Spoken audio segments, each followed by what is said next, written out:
तो प्यारे बच्चों, स्वागत है आप सभी का एक बार फिर से आपके इस ऑनलाइन प्लेटफॉर्म वेदाक्षी क्लासेस में।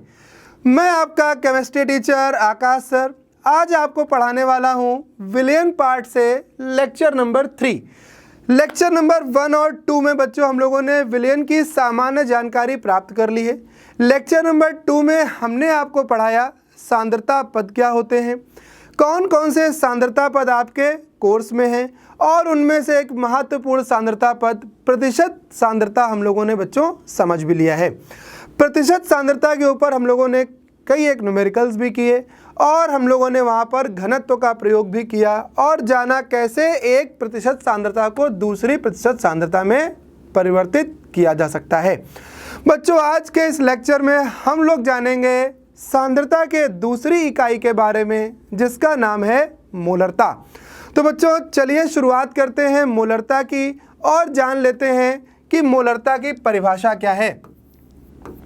तो बच्चों मोलरता को हम लोग अंग्रेजी में बोलते हैं मोलैरिटी। क्या बोलते हैं?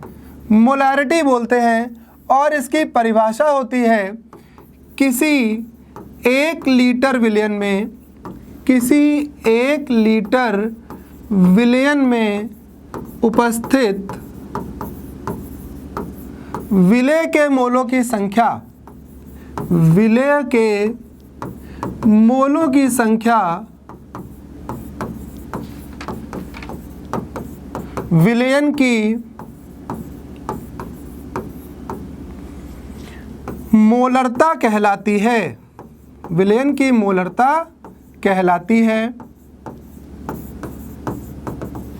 इसे कैपिटल M से प्रदर्शित करते हैं। कहीं पर भी बच्चों कैपिटल M लिखा मिल जाए तो आप समझ जाएंगे यह मोलरता है। प्रदर्शित करते हैं कैपिटल M से। और बच्चों जो इसका मात्रक है जो आपको हर न्यूमेरिकल के बाद लिखना है वह है बच्चों क्या? मात्रक है इसका मोल पर लीटर। तो यह बच्चों इसका मात्रक है जिसे आप विशेष रूप से ध्यान रखें। तो बच्चों मोलरता जो है वह सबसे ज़्यादा महत्वपूर्ण सांद्रता पद है क्योंकि मोलरता का प्रयोग प्रत्येक चैप्टर में कहीं ना कहीं आपको विलयन की सांद्रता के रूप में मिल जाता है। तो बच्चों मोलरता का पद थ्योरी में तो महत्वपूर्ण है ही साथ बच्चों यह बहुत महत्वपूर्ण है जब आप केमिस्ट्री लैब जाएंगे अपने विद्यालय की तो वहाँ प्रयोगशाला में। तो बच्चों प्रयोगशाला में भी एक बहुत महत्वपूर्ण आपके यहाँ एक्सपेरिमेंट है जिसका नाम है टाइट्रेशन अर्थात अनुमापन। तो टाइट्रेशन करते समय बच्चों एक विलयन की मोलरता आपको निकालने को दी जाएगी जो विलयन होगा KMnO4 और दूसरा विलयन बच्चों एक तरफ लिया जाएगा मोहर लवण या हो सकता है ऑक्जेलिक अम्ल। तो ऑक्जेलिक अम्ल या मोहर लवण ऐसे विलयन होंगे जिनकी सांद्रता अर्थात मोलरता आपको ज्ञात होगी और उन विलयनों की मदद से एक ऐसा विलयन जो KMnO4 है उसकी सांद्रता अर्थात मोलरता हमें नहीं पता है तो इस ज्ञात विलयन की मदद से अज्ञात विलयन की सांद्रता का पता करना ही बच्चों अनुमापन कहलाता है। और अनुमापन बच्चों हम भी आपको करवाएंगे यहाँ पर और दिखाएंगे वीडियो में कैसे अनुमापन किया जाता है और कौन कौन से अनुमापन आपके कोर्स में हैं। तो बच्चों जैसा कि मैंने बताया कि मोलरता का प्रयोग सबसे ज़्यादा होता है आपके यहाँ केमिस्ट्री में, सबसे ज़्यादा प्रयोग की जाने वाली सांद्रता की इकाई है। तो आप इसे बहुत ध्यानपूर्वक समझें। तो बच्चों यहाँ परिभाषा में लिखा है किसी 1 लीटर विलयन में उपस्थित विलेय के मोलों की संख्या विलयन की मोलरता कहलाती है। तो इसका सूत्र कैसे लिखेंगे? मोलरता बराबर अर्थात कैपिटल M बराबर ऊपर आप लिख लेंगे विलेय के मोलों की संख्या, विलेय के मोलों की संख्या। आप शायद न समझ पा रहे हो मोल क्या हैं, वैसे 11th में पढ़ाया जाता है लेकिन हम आपको अभी एक बार समझा देते हैं कि मोल क्या होते हैं। नीचे होगा बच्चों विलयन का आयतन, वो भी किस में? लीटर में। तो आप इसे नंबर ऑफ मोल्स जब भी कहीं आएगा बच्चों तो उसको आप व्यक्त करते हैं हमेशा n से। ध्यान रखें केमिस्ट्री में नंबर ऑफ मोलों को सदैव स्मॉल n द्वारा प्रदर्शित किया जाता है और चूंकि विलयन का आयतन है तो इसे आप V से प्रदर्शित कर देंगे। तो मोलरता का सूत्र हो गया बच्चों M बराबर N/V, जहां विलयन का आयतन सदैव लीटर में होना चाहिए। तो नंबर ऑफ मोल अपॉन आयतन का जो अनुपात है वही बच्चों मोलरता कहलाता है। यहाँ पर आप इसे ब्रैकेट में ऐसे बंद कर सकते हैं, ठीक। लेकिन बच्चों कई बार ऐसा होगा कि आपको जब भी न्यूमेरिकल दिया जाएगा तो वहाँ आयतन लीटर में नहीं होगा, वहाँ आपको आयतन दिया जाएगा बच्चों किसमें, मिलीलीटर में। तो ऐसी स्थिति में सूत्र क्या बनेगा मोलरता का, जरा ध्यान दीजिए। मोलरता का सूत्र हो जाएगा बच्चों नंबर ऑफ मोल्स बटे आयतन लीटर में है लेकिन आपको दिया है मिलीलीटर में, तो आप ऊपर गुणा कर देंगे 1000 से, क्योंकि नीचे अगर आप 1000 का भाग करेंगे तो ये मिलीलीटर से लीटर में बदल जाएगा और वो 1000 ऊपर पहुंच जाएगा। तो इस प्रकार से बच्चों आपने यह भी एक सूत्र देख लिया जिसमें यहाँ पर हम लोग M बराबर N/V लिख सकते हैं। अब हम लोग आते हैं बच्चों एक बहुत महत्वपूर्ण पद पर, जो है यहाँ पर मोलों की संख्या अर्थात मोल। मोल किसे कहते हैं? तो बच्चों मोल के वैसे तो दो शाब्दिक अर्थ हैं। एक मोल का अर्थ होता है जो हमारे शरीर में कहीं तिल या मस्सा उभर आता है, उसे मोल कहा जाता है अंग्रेजी में। और एक दूसरा मोल होता है जो बच्चों मात्रा को प्रदर्शित करता है। केमिस्ट्री में जितनी भी मात्राएं होती हैं पदार्थों की, वे सभी ली जाती हैं सदैव मोल में। तो बच्चों मोल भी एक इकाई है मात्रा की। जैसे हम लोग अपने दैनिक जीवन में ग्राम, किलोग्राम इत्यादि इकाइयों का प्रयोग करते हैं, उसी प्रकार से बच्चों मोल का भी प्रयोग किया जाता है। अब आप मोल को नहीं समझ पा रहे होंगे। जैसे हमने आपसे कहा जाइए दुकान से 500 ग्राम चीनी ले आइए, तो दुकानदार आपको 500 ग्राम चीनी दे देगा और आप हाथ से वेट करके अंदाज़ा कर लोगे कि ये 500 ग्राम है या नहीं। लगभग आप अंदाजा कर लोगे। ऐसा नहीं है कि उसने आपको 100 ग्राम दे दिया और आप 500 ग्राम के धोखे में ले आए। आप तुरंत कह दोगे नहीं भैया ये तो 500 नहीं है, ये तो हमें बहुत कम लग रही है 500 से। तो बच्चों अगर इसी प्रकार से आपसे हम कह दें कि जाइए 2 मोल चीनी लेकर के आ जाइए दुकान से, तो आप भी सोचेंगे 2 मोल चीनी या 2 मोल नमक कितना होता है, और आप कंफ्यूज हो जाएंगे। अगर दुकानदार कोई भी मात्रा आपको दे देगा तो आप लेकर के चले आओगे, क्योंकि आपको नहीं पता कि मोल का वास्तव में क्या मतलब है। तो बच्चों मोल का अर्थ भी मात्रा से ही है। जैसे आप चीनी लेने जाएं, नमक लेने जाएं, तो इन सब को बच्चों हम प्रयोगशाला में मोल में ही मापते हैं। तो कोई तो ऐसा सूत्र होना चाहिए बच्चों जिससे कि हम ग्राम को मोल से तुलना कर सकें, क्योंकि जब तक हम अपने दैनिक जीवन में प्रयोग की जाने वाली इकाई ग्राम और किलोग्राम से मोल की तुलना नहीं कर लेंगे तब तक हम मोल का अनुभव नहीं कर पाएंगे। तो बच्चों इसकी मैं आपको तुलना करके बताता हूं। देखिए एक सूत्र होता है N बराबर W/M। तो बच्चों यह जो सूत्र है N यहाँ पर है बच्चों नंबर ऑफ मोल, यहाँ पर विलेय के मोलों की संख्या है N। W यहाँ पर है बच्चों विलेय की ग्राम में मात्रा, विलेय की किसकी मात्रा, ग्राम मात्रा, ठीक है। और M है बच्चों यहाँ पर विलेय का अणुभार। जितने भी स्मॉल लेटर में टर्म्स होते हैं इस चैप्टर में वो सब विलेय के लिए प्रयोग होंगे, जितने भी स्मॉल लेटर में हैं, ठीक है। तो N बराबर जो W/M है बच्चों, यह एक ऐसा सूत्र है जो आपको बताता है कि नंबर ऑफ मोल और मात्रा में ग्राम में क्या संबंध है। अब देखिए बड़ा ही आसान हो गया इस सूत्र को पढ़ लेने के बाद। मोल को ग्राम में और ग्राम को मोल में परिवर्तित करना, बस आपको पता होना चाहिए बच्चों अणुभार। हर एक पदार्थ का रसायन विज्ञान में जितने भी सूत्र हैं हर एक का कोई ना कोई निश्चित अणुभार होता ही होता है। तो बच्चों M यहाँ पर जो अणुभार है उसको आप रख दीजिए और पता कर लीजिए कि 1 मोल में कितने ग्राम या एक किसी ग्राम में कितने मोल हो सकते हैं। देखिए एग्जाम्पल, जैसे मैंने कहा 5.85 ग्राम NaCl को मोल में बदलो, इसमें कितने मोल होंगे ये आपको बताना है। तो नंबर ऑफ मोल का सूत्र होता है n बराबर W/m।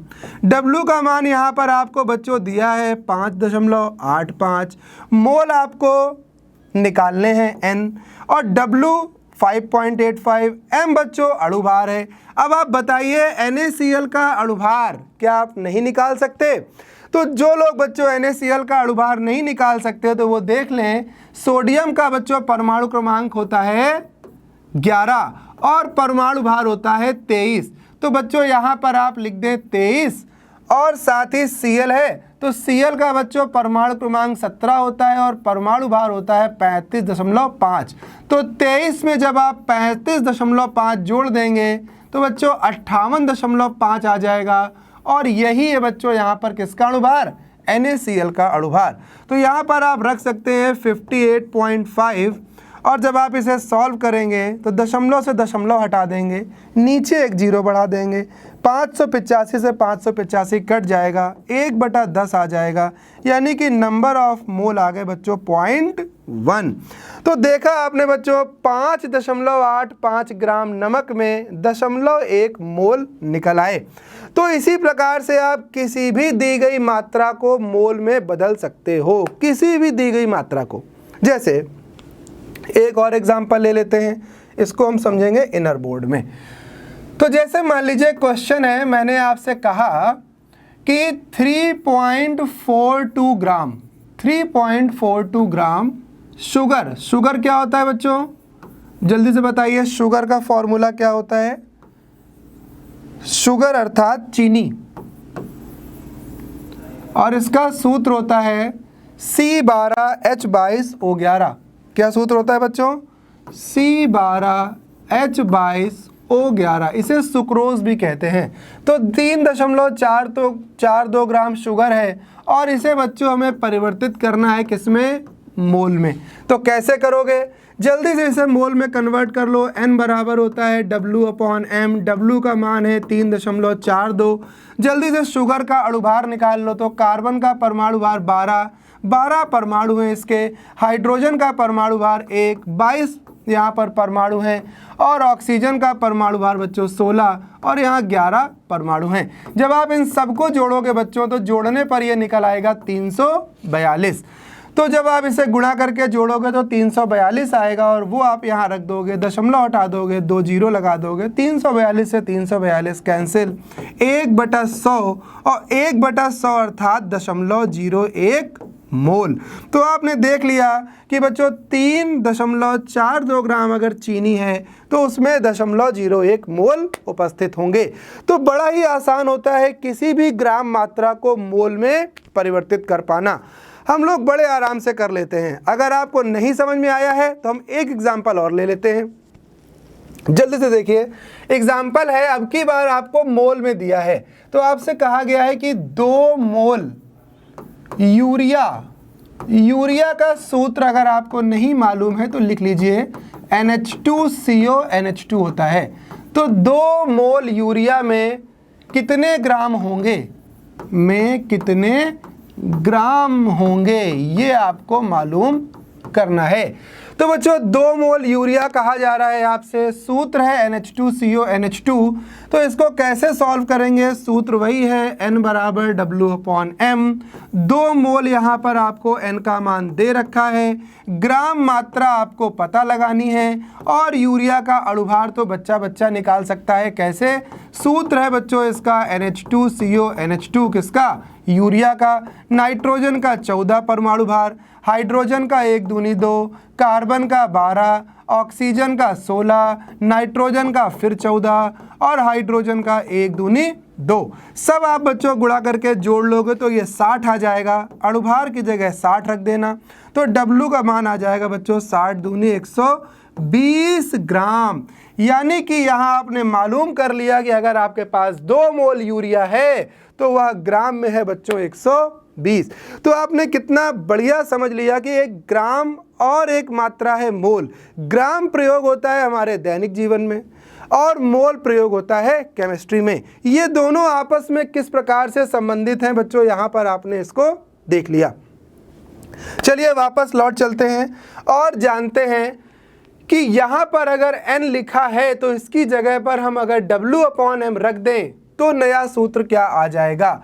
तो बच्चों मोल को हम लोग प्रदर्शित करते हैं स्मॉल n से और n बराबर होता है W/m। अभी अभी आप लोगों ने जाना, इसे आप उठा करके यहाँ पर रख दीजिए तो मोलरता का सूत्र आ जाएगा W/m इंटू V मिलीलीटर में और 1000 से यहाँ गुणा कर दीजिए। तो ये बच्चों आ गया आपका फाइनल सूत्र जिसका प्रयोग आपको न्यूमेरिकल्स में करना होगा, ये आप जरूर याद रखें। तो मोलरता बराबर W/m, ये कैपिटल M है बच्चों और इसे m डैश कर दीजिए जिससे कि आपको कन्फ्यूज़न ना हो। ये अणुभार को व्यक्त कर रहा है m डैश, ठीक है। तो m बराबर W/m dash into V into 1000, V ml में है, इसे लीटर में बदलने के लिए हमने 1000 से भाग किया और भाग जो हमने 1000 से किया है वो ऊपर आ गया, तो ये बन गया सूत्र। तो बच्चों उम्मीद है आपको मोलरता का सूत्र अच्छे से समझ में आ गया होगा। यहाँ पर जो मोलों की संख्या का जिक्र किया गया है इसे भी हमने बता दिया कि मोल होता है W/m। तो चलते हैं हम लोग आगे और आगे जान लेते हैं अब मोल के बाद मोलरता जो यहाँ पर है इसके कुछ एक सवाल। तो आसान से पहले थोड़े प्रश्न करते हैं। तो पहला क्वेश्चन है बच्चों, प्रश्न ये है कि 5.85 ग्राम NaCl 5.85 ग्राम NaCl को कितने में घोला गया बच्चों? इसको घोला गया जल में घोलकर आयतन 250 ml कर लिया गया। जल में घोलकर आयतन 250 ml कर लिया गया। प्राप्त विलयन की मोलरता क्या निकालनी है बच्चों? में मोलरता निकालनी है। मोलरता ज्ञात कीजिए। गर्मी बहुत ज़्यादा है, कुछ भी काम नहीं कर रहा है इस समय, ना एसी ना कूलर, तो पसीने पसीने हो रखे हैं। अब चूंकि वीडियो शुरू कर दिया है तो आपके लिए इसे कंप्लीट तो करेंगे ही। तो 5.85 ग्राम बच्चों NaCl दिया है और यहाँ पर जो मात्रा है वो ग्राम में दे रखी है। मोलरता अपने को पता लगानी है, तो जल्दी से लिख लीजिए मोलरता का सूत्र। बच्चा जानता है मोलरता का सूत्र क्या होता है। m बराबर होता है W/m dash into V millilitre में इंटू 1000। तो बच्चों यहाँ W का मान देखिए आपको 5.85 ग्राम दे रखा है अपॉन अणुभार NaCl का अभी आपने निकाला था, नहीं याद आ रहा है तो देख लीजिए। सोडियम का परमाणु भार 23, Cl का परमाणु भार होता है 35.5, जोड़ दीजिए बच्चों तो ये आ जाएगा 58.5। तो ये आप रख दीजिए 58.5। V बच्चों यहाँ पर आयतन है, आयतन को हम लोग यहाँ पर कितना लिखेंगे 250 ml में दिया है, इसे आप लीटर में बदल लीजिए, 1000 से भाग लगाइए, ऊपर आ जाएगा, सॉल्व कर लेंगे। तो 250 चौको 1000 और यहाँ पर बच्चों दशमलव से दशमलव ये हटाइए, नीचे एक जीरो बढ़ाइए, 585 से 585 कट जाएगा और क्या बचेगा? यहाँ बचेगा बच्चों 4/10, 2 दूनी 4, 2 पंचे 10 और जब आप इसे और सॉल्व करेंगे तो 5 चौको 20 यानी कि 0.4 और यूनिट क्या होती है बच्चों? मोल प्रति लीटर। तो यहाँ जो आंसर है वो आपको प्राप्त हो चुका है 0.4 मोल पर लीटर। तो बच्चों एक आसान सा प्रश्न था, सिर्फ और सिर्फ हमें ग्राम मात्रा दे रखी थी, आयतन था, मोलरता निकालनी है, हमने अणुभार का प्रयोग किया NaCl के और कर लिया। इस प्रकार के प्रश्न बच्चों आपके यहाँ बोर्ड परीक्षा में पूछे जाते हैं। अब आते हैं हम लोग क्वेश्चन नंबर 2 पे। तो क्वेश्चन नंबर 2 है जो कि बहुत इंपॉर्टेंट है, कई बार आपके यहाँ ऑब्जेक्टिव क्वेश्चन में पूछा जा चुका है, कई बार आप अनसॉल्व उठा करके देखिएगा आपको मिल जाएगा। तो है बच्चों की शुद्ध जल की मोलरता ज्ञात कीजिए। मोलरता यानी कि मोलैरिटी ज्ञात कीजिए यदि जल का घनत्व, यदि जल का घनत्व अर्थात डेंसिटी ऑफ वाटर 1 ग्राम पर ml हो, तो ये क्वेश्चन है बच्चों, आपको डेंसिटी ऑफ वाटर यहाँ पर दे रखा है, वो कितना है 1। तो इस प्रश्न को कैसे हल करेंगे आइए देखते हैं। वैसे आपका आंसर पता है क्या आएगा, मुझे याद है, चूँकि ये आएगा 55.55 मोल प्रति लीटर। और मैं आपसे यह कहूँगा कि आप इस आंसर को मुँह ज़बानी याद रखें, क्योंकि डायरेक्ट ये न्यूमेरिकल आएगा और ऑप्शन आपको ये मिलेगा, आप तुरंत इसे टिक कर दें, ठीक है। तो ये प्रश्न तो आपको आना ही चाहिए। एक विद्यार्थी के रूप में केमिस्ट्री अगर आप पढ़ रहे हैं तो विलियन से यह बहुत एक सामान्य सी बात है कि शुद्ध जल की मोलरता 55.55 होती है। और केमिस्ट्री के विद्यार्थी के रूप में जल की प्रत्येक चीज़ आपको मुँह ज़बानी याद होनी चाहिए, चाहे वो जल की मोलरता हो, चाहे वो जल के अणु की ज्यामिति हो, चाहे वो जल के अणु का द्विध्रुव आघूर्ण हो, चाहे वो जल से संबंधित कोई भी चीज़ हो, कितने लोन पेयर होते हैं, कितने बॉन्ड पेयर होते हैं, क्या बंधन कोण होता है इत्यादि, क्या संकरण होता है ऑक्सीजन परमाणु का जल में, ये सारी चीज़ें बच्चों आपको मुँह ज़बानी रटी होनी चाहिए, क्योंकि जल बहुत ही इम्पॉर्टेंट कंपाउंड है केमिस्ट्री में। इसे कतई लापरवाही से मत लीजिए, जल के बारे में सब कुछ पढ़िए, ठीक है, क्योंकि बिन पानी सब सून, ऐसा किसने कहा है। तो आंसर है बच्चों 55.55 इसका। चलिए इसको सॉल्व कर लेते हैं। तो इसका मैंने आंसर पहले इसलिए लिख दिया जिससे कि आपको यह याद हो जाए कितना आंसर आता है।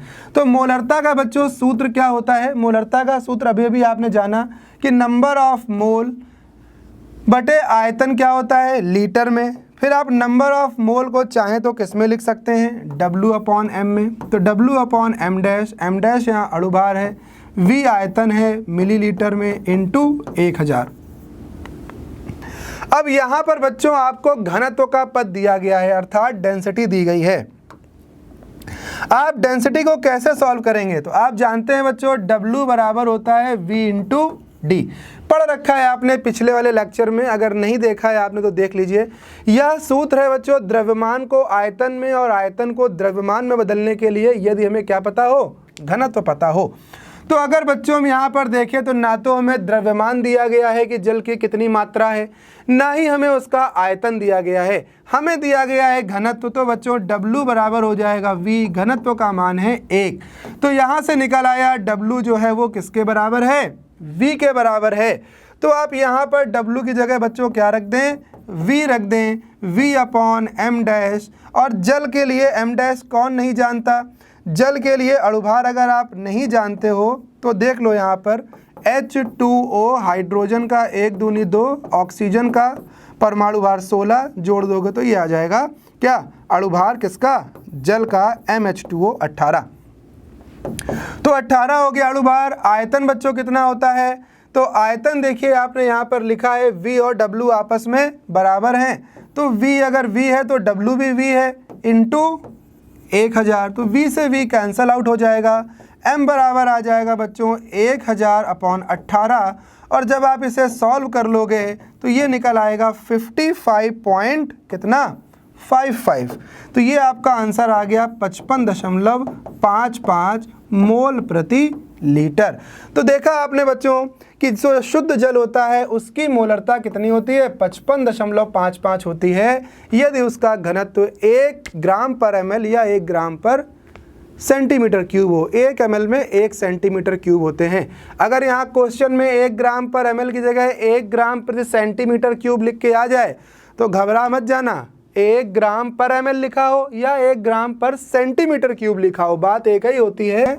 क्या लिख दे रहे हैं, लिखना यह है कि 1 ml बराबर होता है 1 सेंटीमीटर क्यूब।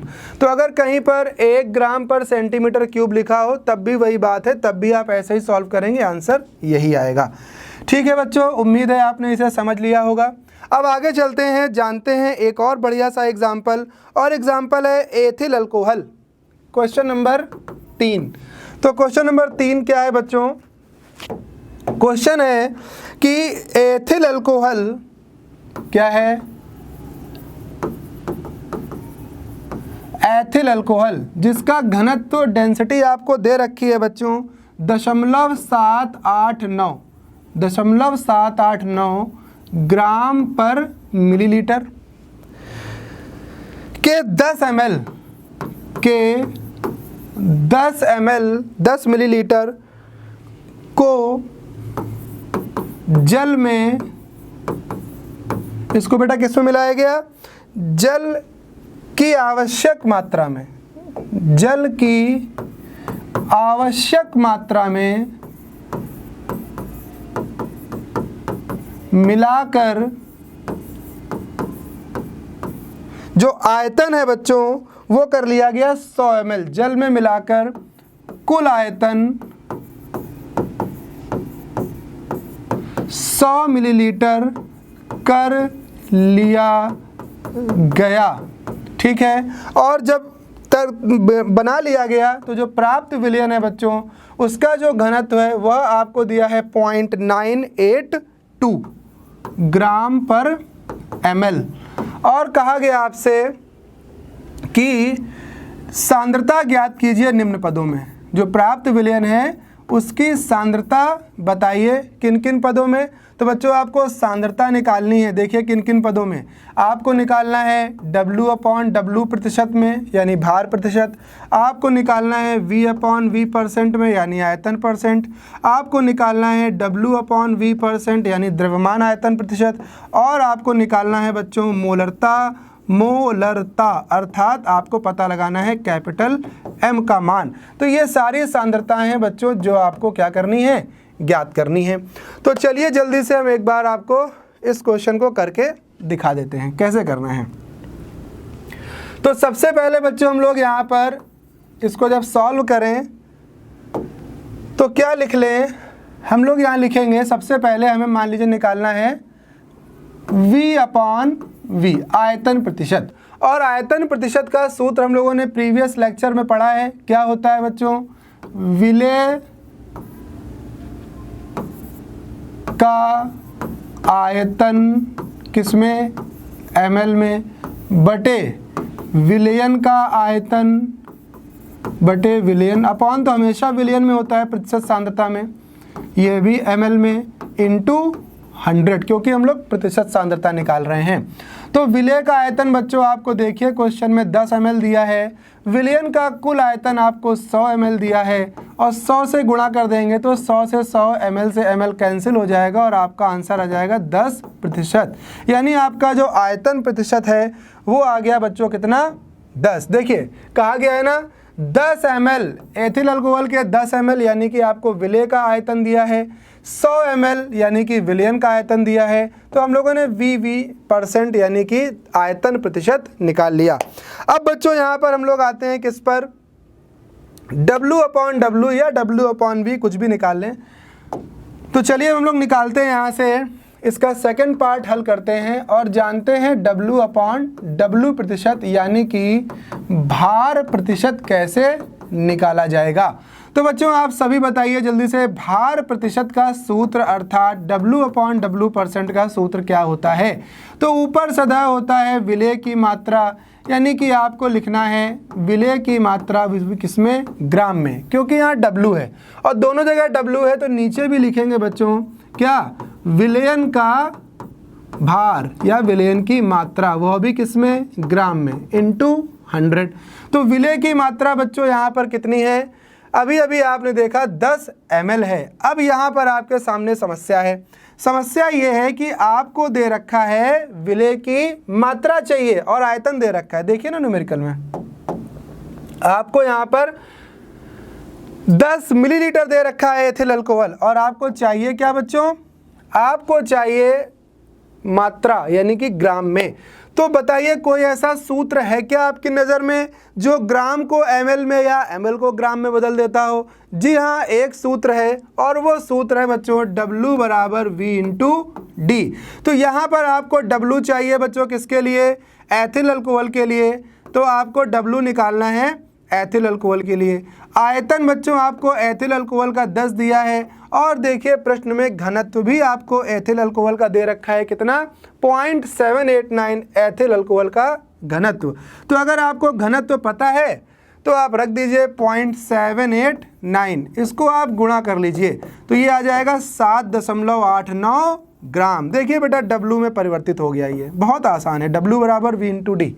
तो आप यहाँ पे रखेंगे 7.89 अपॉन विलयन का भार अब आपको चाहिए, विलयन का भार भी आपको नहीं पता, फिर से यही सूत्र लगाइए, दोबारा लगाइए, ये एक बार लगाया, अब दूसरी बार लगाइए W बराबर V इंटू डी।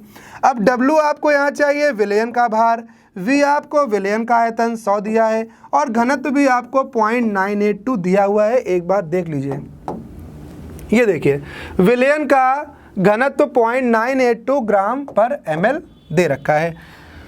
तो बच्चों जब 0.982 से आप गुणा करेंगे 100 का तो ये आ जाएगा 98.2 ग्राम। अब इसको उठा करके आप यहाँ पर रख दीजिए 98.2, ये भी बच्चों ग्राम में है, यह भी ग्राम में है, प्रतिशत सांद्रता है तो 100 से गुणा।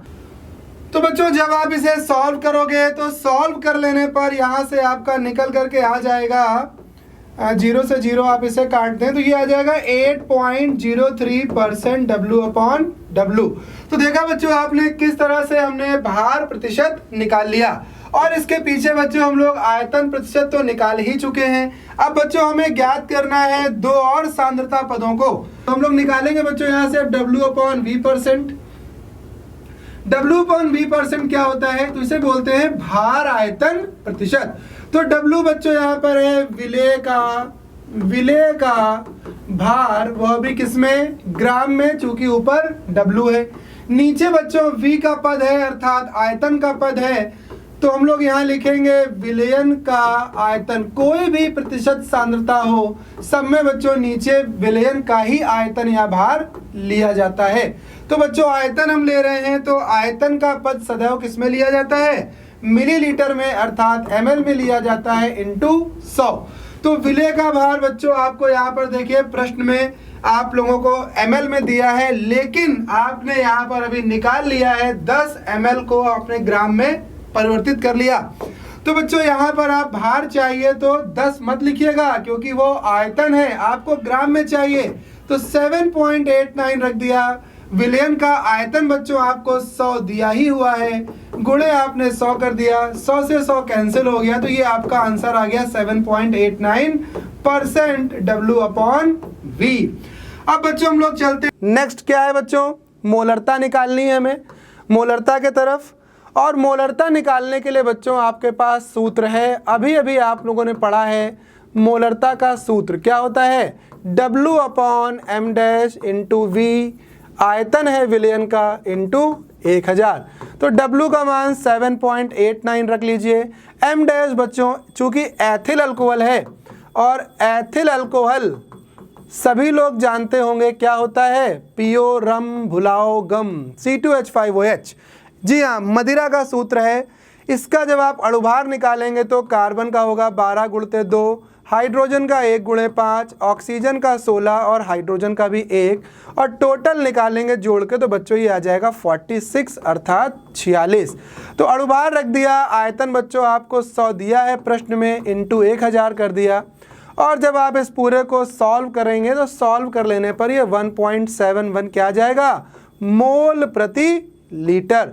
तो देखिए बच्चों किस खूबसूरती से हम लोगों ने इस प्रश्न को हल किया। दिया गया था एथिल अल्कोहल घनत्व 10 ml, इसको जल मिला के 100 ml किया, जल का घनत्व अर्थात विलयन का घनत्व भी आपको दिया था, और कहा गया था कि इसे बदलो किसमें किसमें, W/W, भार प्रतिशत, आयतन प्रतिशत, भार आयतन प्रतिशत और मोलरता में। तो बच्चों हमने ये चारों ही इसके जो पार्ट थे वो हल कर लिए। आयतन प्रतिशत निकाला, फिर हम लोगों ने भार प्रतिशत निकाला, फिर हमने यहाँ पर भार आयतन प्रतिशत निकाला, और लास्ट में हम लोगों ने निकाला इसकी मोलरता को। तो चलिए बच्चों, आपने उम्मीद है इस मोलरता के कॉन्सेप्ट को बहुत अच्छे से सीखा होगा, जाना होगा। अब एक मोलरता का बहुत एक आसान सा सूत्र है वो और बता दें, और यह सूत्र बच्चों हर जगह नहीं प्रयोग किया जाएगा। यह सूत्र प्रयोग तभी किया जाएगा बच्चों जब किसी विलयन को किया जाएगा तनु। तो बच्चों तनुता का क्या नियम है इसे जल्दी से जान लीजिए। तो हम लोग यहाँ जान रहे हैं बच्चों कॉन्सेप्ट ऑफ डाइल्यूशन। डाइल्यूशन का अर्थ होता है तनु करना, तो इसे तनुता नियम भी आप लिख सकते हैं, तनुता नियम। ठीक है, तनु मतलब डाइल्यूट करना।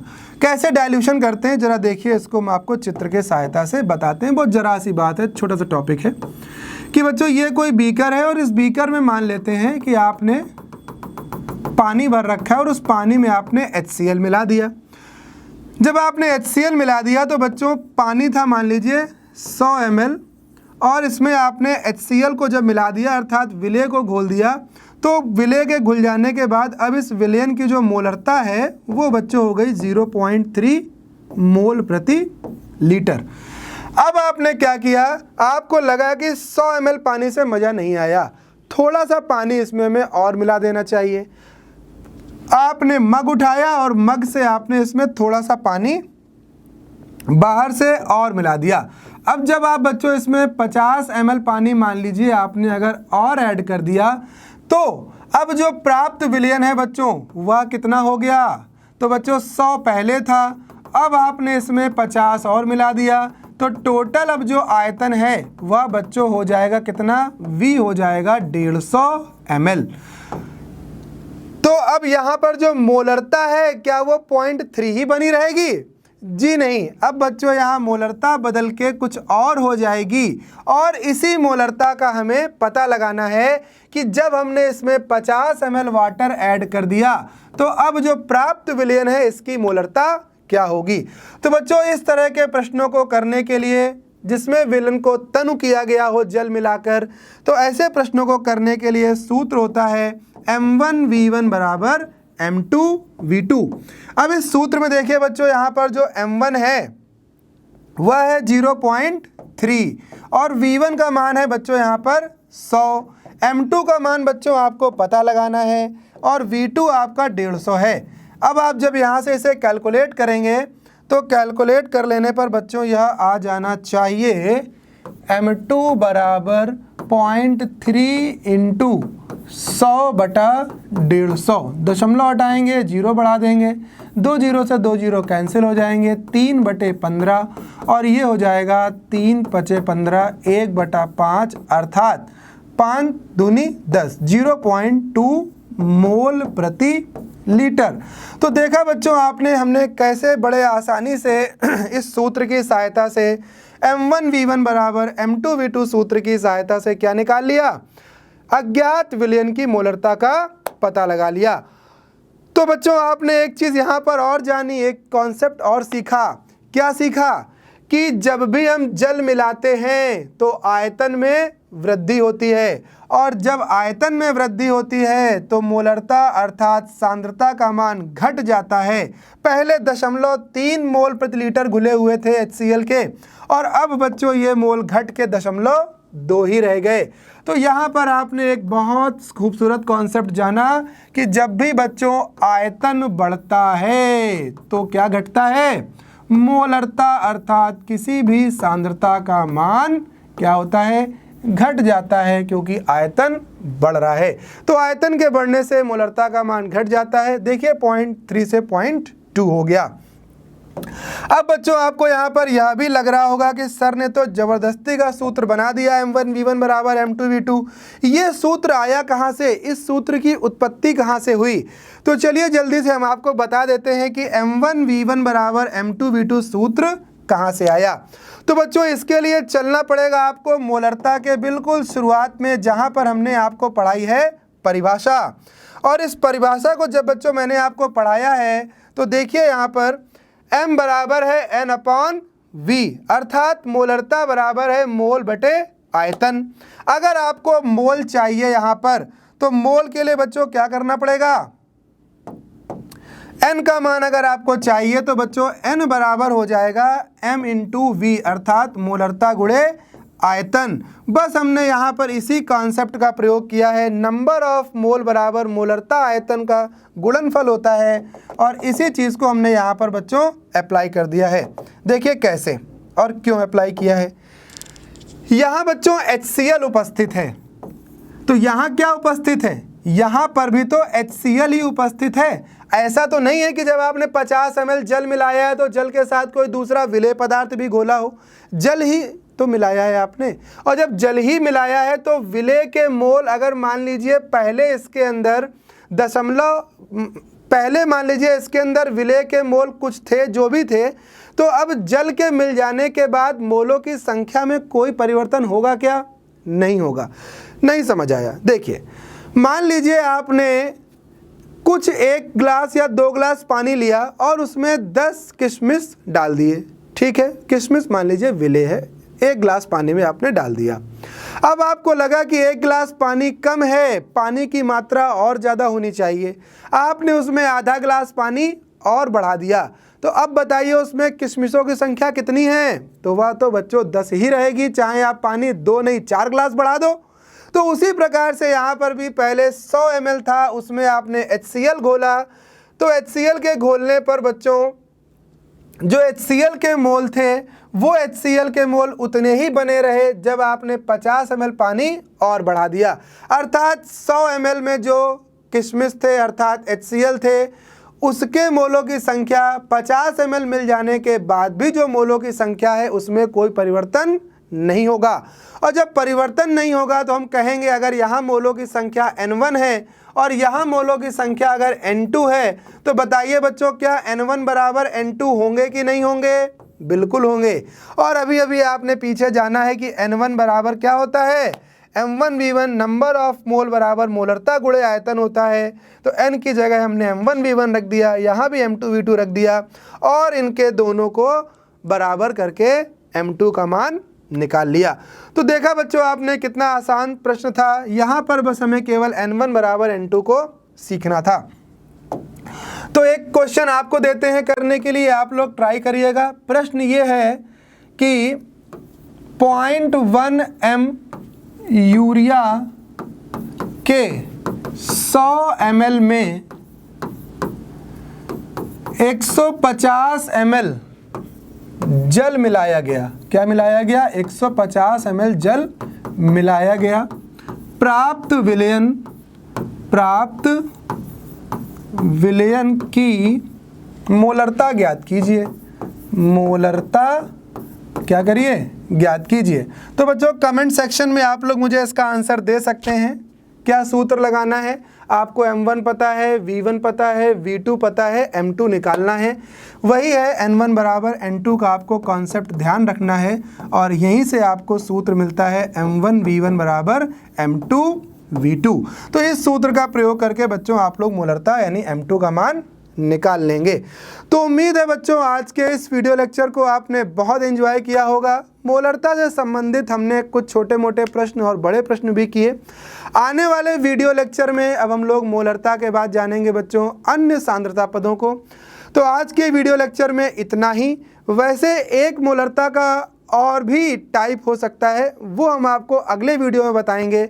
जब किन्हीं 2 अम्लों को परस्पर मिला दिया जाता है तो फिर प्राप्त नए मिश्रण की मोलरता कैसे निकाली जाती है, तो इसको भी हम लोग जानेंगे बच्चों अगले वीडियो में। और साथ ही जानेंगे कुछ और सांद्रता पदों को जैसे मोललता और नॉर्मलता। तो चलिए बच्चों पढ़ते रहिए, लिखते रहिए, एंजॉय करते रहिए। गर्मियों का दिन है, गर्मियों का मौसम है, छुट्टियां आपकी चली रही होंगी। Good day.